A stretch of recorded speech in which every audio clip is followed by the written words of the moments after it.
Okay, so there's about 200 pages left of Towers of Midnight, and strap yourself in because literally everything just happened. So this is going to be difficult because all the storylines converge together and they're all pretty much equally as awesome, but I'm going to start with Gawyn. So first things first, Gawyn is making an absolute mess of building a great relationship with Egwene. However, I have no idea how I would go about building that relationship. She's so difficult, she's rude, she's uppity, and really I feel like the only thing that's going to solve it is Gawyn completely submitting to her, which doesn't seem like a relationship to me, but I think that might be the only type of relationship that will work for Egwene. So Gawyn saves her life. There's an assassin outside of her door. He fights the assassin off and he gets left with a dagger that has rubies in the hilt. And I was trying to think, well, what daggers do I know that have rubies in the hilt? The only one I can think of is Padan Fain's, but I know for a fact Gawyn would not be alive if he fought Padan Fain. Padan Fain seems to be not unbeatable because a lot of people have gotten away from him, etc., but you don't take a wound from that dagger, and there's a 0% chance that Padan Fain or Morduth leaves that dagger behind, and I just don't think you're able to fight Padan Fain effectively because he's just horrific. And we later find out it's actually a Seanchan dagger, and we find that out while Gawyn's in Caemlyn. So Gawyn discovers this in Caemlyn and he decides to come rushing back. However, when he comes rushing back, a few suspicious things happen. Number one, he actually sends a message ahead of him that never reaches Egwene. Number two, the lady at the traveling ground, the kinswoman with dark hair, shuts the portal really quickly, and if he hadn't run through it, he probably would have died. Now, I don't really know who that could be just based off the fact that she has dark hair, but clearly that's someone important, and clearly they are trying to stop that message getting across. So could that be one of the Seanchan? That would be my guess. Then, of course, there's so much storyline between this and that, but I have to start somewhere. We see Gawyn pull off probably the best masterclass with a sword that we have seen in the entire series so far. He defeats not one, but two, but three of the Seanchan's assassins. And yes, he uses a lot of trickery, and yes, he realistically would have died if Egwene didn't wake up and save him, but you got to take your hat off to him. Very impressive. And then we jump across to Matt, probably my favorite character to read. And there's one line that he says when he's thinking about going drinking. And I just think it's such an awesome line that I had to include it, even though it's not a huge plot point. And the line goes, "You never could tell what a man would do when he was drunk, even if that man was yourself." How true. And we get a ton of information from the Eowyn and Ylfin from Birgit. The first thing we learn is that the tower is a portal, not a place. What that surely means is that the Eowyn and Ylfin come from somewhere or some other time. No guesses there. That's pretty much wide open. Could be anywhere in the universe or any place or any time. So no idea, but very interesting. Second is absolutely humongous. Birgit said that she walked around it forever and was lost. However, if you make the right turns, it could only take you 10 minutes to get to the Great Hall. And the Great Hall is the only place where you can make a deal. And what interested me about that is there's obviously some kind of accords or some kind of deal in place for, like, when you come through Terangriel into that Great Hall and they have to follow the rules. Who made that deal in the first place? That's really interesting. Was it Aes Sedai? Maybe that was said, but it's interesting to me as like who made that deal in the first place? Who set up the Eowyn and Ylfin as players in this universe? And we discover that they want emotion, which is interesting because I feel like there's different ways for them to get emotion. But I had a thought. What if you could bond one of the Eowyn or Ylfin? Now, maybe it doesn't work. Maybe their brains are too different to ours, or the magic doesn't work on them, or, you know, whatever the case may be. But if you could bond one, surely that fits exactly what they're looking for because they want emotion, and you can't get any more emotion than directly feeding off of someone else's, unless what they are doing is weirdly being in your head without you being in theirs, which is what Matt thinks anyway when he says, you know, often the Eowyn and Ylfin are in his head. So more questions than answers, really. One thing I am very excited about, other than all of it is the fact that they're going to take in some of the dragons and some of Eludra's inventions. I'm so fired up. That's something that the Elfin and Ilfin will never have seen before, and that might give them the edge to be able to get Moiraine and get out, or get the answers, or get whatever they are going to get from that tower. I cannot wait for this. Then what happens is Matt fights the Gholam, and he kicks the Gholam into space / maybe time also. And it's a really interesting way to deal with the Gholam. I hadn't thought of this. It definitely was foreshadowed when we first relearned traveling. I think it was mentioned, like, what happens if someone falls off the platform, or skimming, for example. And yeah, it was a long payoff, but we got the Gholam falling through time and space, possibly forever. But this got me thinking. This got me thinking on different ways you could use the power. And I feel like a lot of ways of using the power have already been utilized, and quite effectively. Like, for example, opening gates and spinning them and throwing them and things like that. That's a really efficient, and balefire seem to be really efficient ways of killing people. And oftentimes storylines don't address that. They just go with the most showy and magical thing possible. But one thing I thought of, and I would like someone in the comments to tell me if this is possible or not, I just thought it'd be really effective to open a gateway in the ocean, like in the bottom of it or the middle of it. Maybe open like 5 or 6, as big as you can. Have all your channelers open them, and then just surround the other person's army with those gateways. Surely in a matter of seconds, if not minutes, the amount of ocean that would have gone through them will drown your enemies. Just a thought. Then we go to Elayne. Elayne tries something very gutsy. It's still a horrible plan in my head. I feel like you should have just waited until you know 1000% that you have all the odds stacked in your favor. However, if she didn't just jump in there, pretend to be the Dark One himself to try and get answers, then they would have escaped, because they were in the middle of their escape plan. But based on the information she had, there's no way for her to know that. So I still think bad plan overall. Elayne is wild. She has so much good planning, so much good preparation and maneuvering, and then she just does something that's like, what were you thinking? It's the same with the succession in Camelin. But I think she basically thought of herself as invincible, and this was a bit of a wake-up call. But we do learn some important information. We realize that Andor is going to be attacked.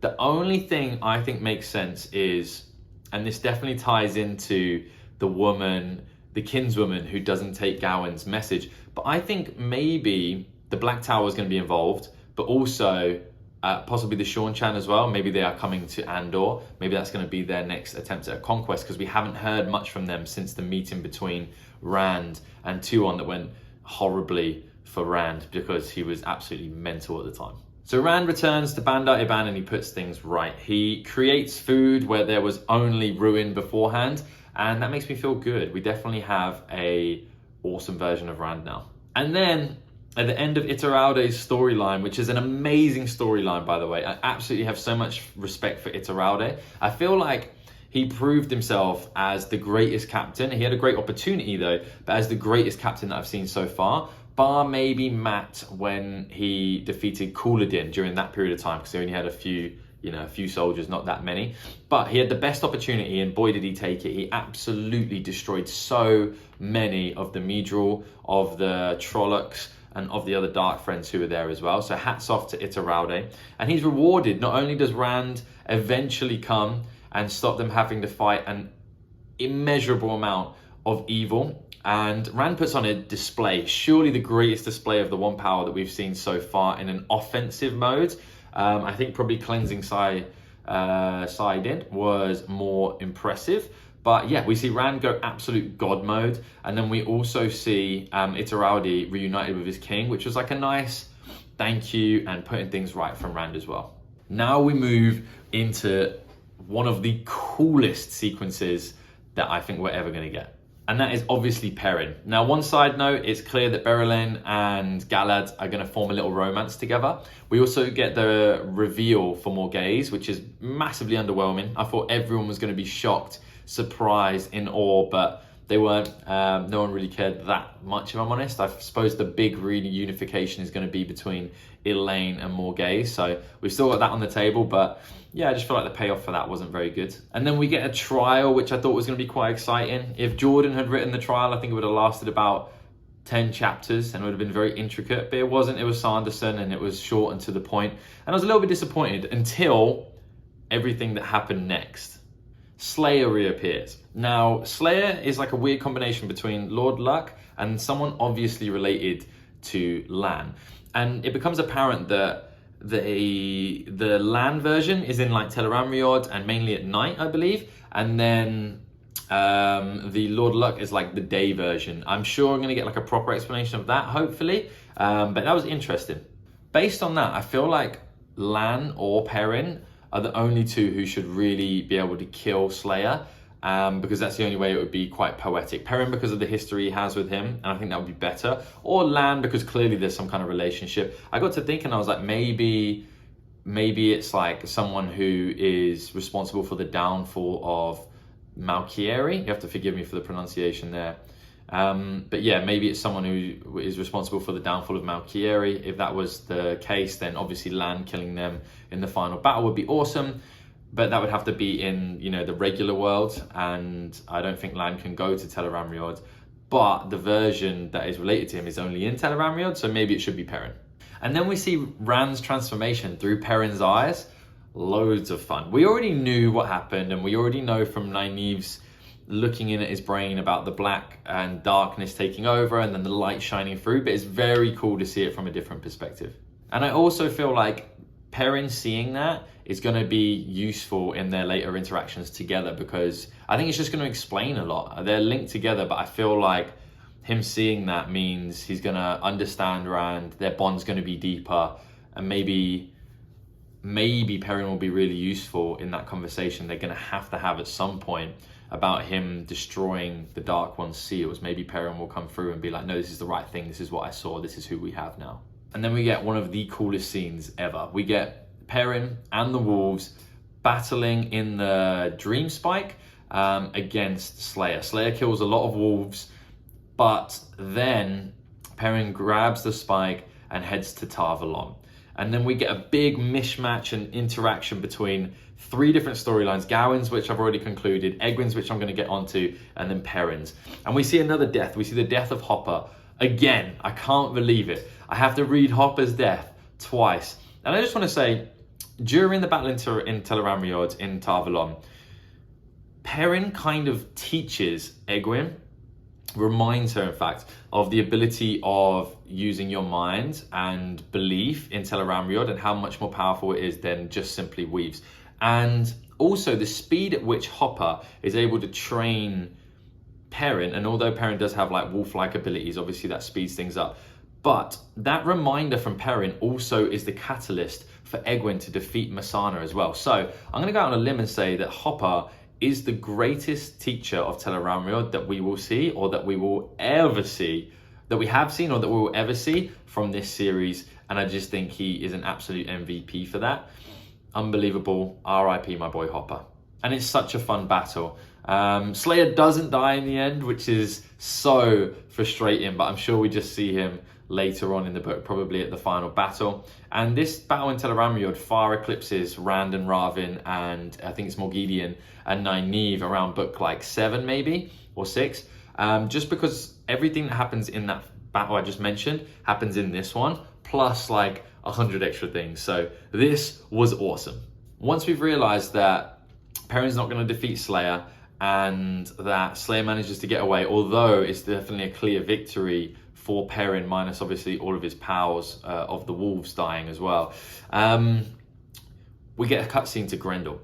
And it's clear that Grendel seems to have given Slayer the Dream Spike. So Slayer obviously works for Grendel in some kind of capacity, it seems like. And it also seems like she doesn't really have him under control very well. But also she talks about her next plan. And she talks about having someone very close to Perrin. So I really can't hazard a guess as to who that would be. I hope it's not Balwer, because I've been fighting his case a bit. But yeah, there must be somebody close to Perrin who is ready to kind of pull the trigger on him. So I think we're going to get that this book, because there's still 200 pages left, even though all this happened. So yeah, there's so much still to come. Who could it be? Who's the traitor? And then obviously we get Egwene's side of the story. Egwene is still extremely unlikable, but undeniably powerful. The way she handles the Hall, the way she handles Missana and snaps the Adem off of her in Tel'aran'rhiod because she believes it, and then puts Missana brain dead. Oh man, so good. I still haven't found out who Missana is yet, but we're going to very shortly. But there is a caveat. And the caveat is that just before Missana is defeated, she puts some kind of compulsion, it would seem, or a weave onto one of the Black Aja women. And I don't think we get a conclusion to that. So is it a compulsion? What's going to happen? I don't know, but surely there's going to be something that goes down. Maybe some kind of warning, some kind of murder, some kind of trigger. Something's going to happen. Maybe, I really can't hazard a guess. So much has happened that my brain's fried. I'm just enjoying reading it. And then finally, some miscellaneous things that happen. Eludra. So Eludra does create her dragons. And those dragons are deadly. As Bridget says, or Burgett, sorry. As Burgett says, the world has changed. And really it's the first step towards, I suppose, like nuclear weapons, really, like the understanding of how science can be completely deadly. So this is going to be very useful in the final battle. Another miscellaneous thing is, and I was just thinking on this, Rand is called the Dragon Reborn. Eludra's devices are called dragons. Are there dragons in this world? Because otherwise, where did they get that word from? Are they just made up creatures like they kind of are in our world, you know? Or is there actually dragons in this world? Just a thought. And question for you, as always, I have one. And this one is a little bit off topic, but also massively on topic. So I'm coming to the end of this series. I've really enjoyed reading through it and having a community of people to talk to. So I don't know what I want to read next. I do want to stick in the fantasy genre. I might, you know, read a couple of books outside of it before jumping back into the next fantasy series. But I just want to know, what do you recommend? What would you enjoy watching me read through and talk with you about? And then what have you enjoyed? I just want to hear some of your favorite series, ideally in the fantasy or sci-fi world, something that you think maybe I would enjoy. What I'm going to do is I'm going to use this video's comments as an opportunity for me to do a bit of research and look up the books that you've talked about. And then what I'll probably do closer to the time of me finishing the final book, I will maybe throw a poll out of the ones that I would be really interested in reading, and I'll have people vote on it, and then maybe that's what I'll read next. I think that would be a really cool way to do this, and continue hopefully enjoying the community that is starting to come together here. Outside of that, as always, I really appreciate you watching. Please like and subscribe, and have an amazing day.